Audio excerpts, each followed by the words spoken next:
ജീവിതത്തിന്റെ ഏറ്റവും വലിയ മായാജാലം തനിക്കും നാളെ പ്രായമാവുമെന്നും ഒന്നും ചെയ്യാനാവാതെ ഒന്നും ചെയ്യാനില്ലാതെ പഴയ കാലങ്ങളെക്കുറിച്ച് വെറുതെ ചിന്തിച്ചിരിക്കേണ്ട ഒരു കാലഘട്ടം മുന്നിൽ വന്നു ചേരാനുണ്ടെന്നും ആരോഗ്യത്തോടെ ഇരിക്കുമ്പോൾ നമ്മൾ മറന്നു പോകുന്നു എന്നതാണ്.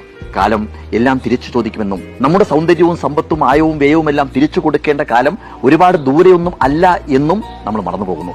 സാധാരണ ഈ മോട്ടിവേഷൻ സ്പീക്കേഴ്സ് പറയുന്ന ഒരു കാര്യമുണ്ട്. 80 വയസ്സ് വരെ ജീവിച്ചു തീർക്കുന്ന ഒരാൾ 26 വർഷത്തോളം ഉറങ്ങി തീർക്കുകയാണെന്നും 3.5 വർഷത്തോളം ഭക്ഷണം കഴിക്കാൻ വേണ്ടി ചെലവഴിക്കുകയാണെന്നും ഇന്റർനെറ്റും ടിവിയും ഒക്കെയായി 13 വർഷത്തോളം പാഴാക്കി കളയുകയാണെന്നും ജീവിതത്തിൽ ജോലി ചെയ്യുന്ന കാലം വെറും 10.5 വർഷക്കാലം മാത്രമേ ഉള്ളൂ എന്നൊക്കെ.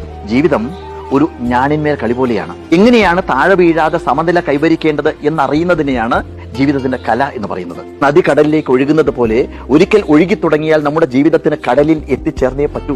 പോകുന്ന പോക്കിൽ എവിടെയെങ്കിലും വെറുതെ കെട്ടിക്കിടന്ന മലിനജലമായി മാറണോ, അതോ കുന്നുകളെയും പാറക്കെട്ടുകളെയും ഒക്കെ മറികടന്ന് നിലയ്ക്കാതെ ഒഴുകി കടലിലെത്തി തിരമാലകളായി അടിച്ചുയരണോ എന്നൊക്കെ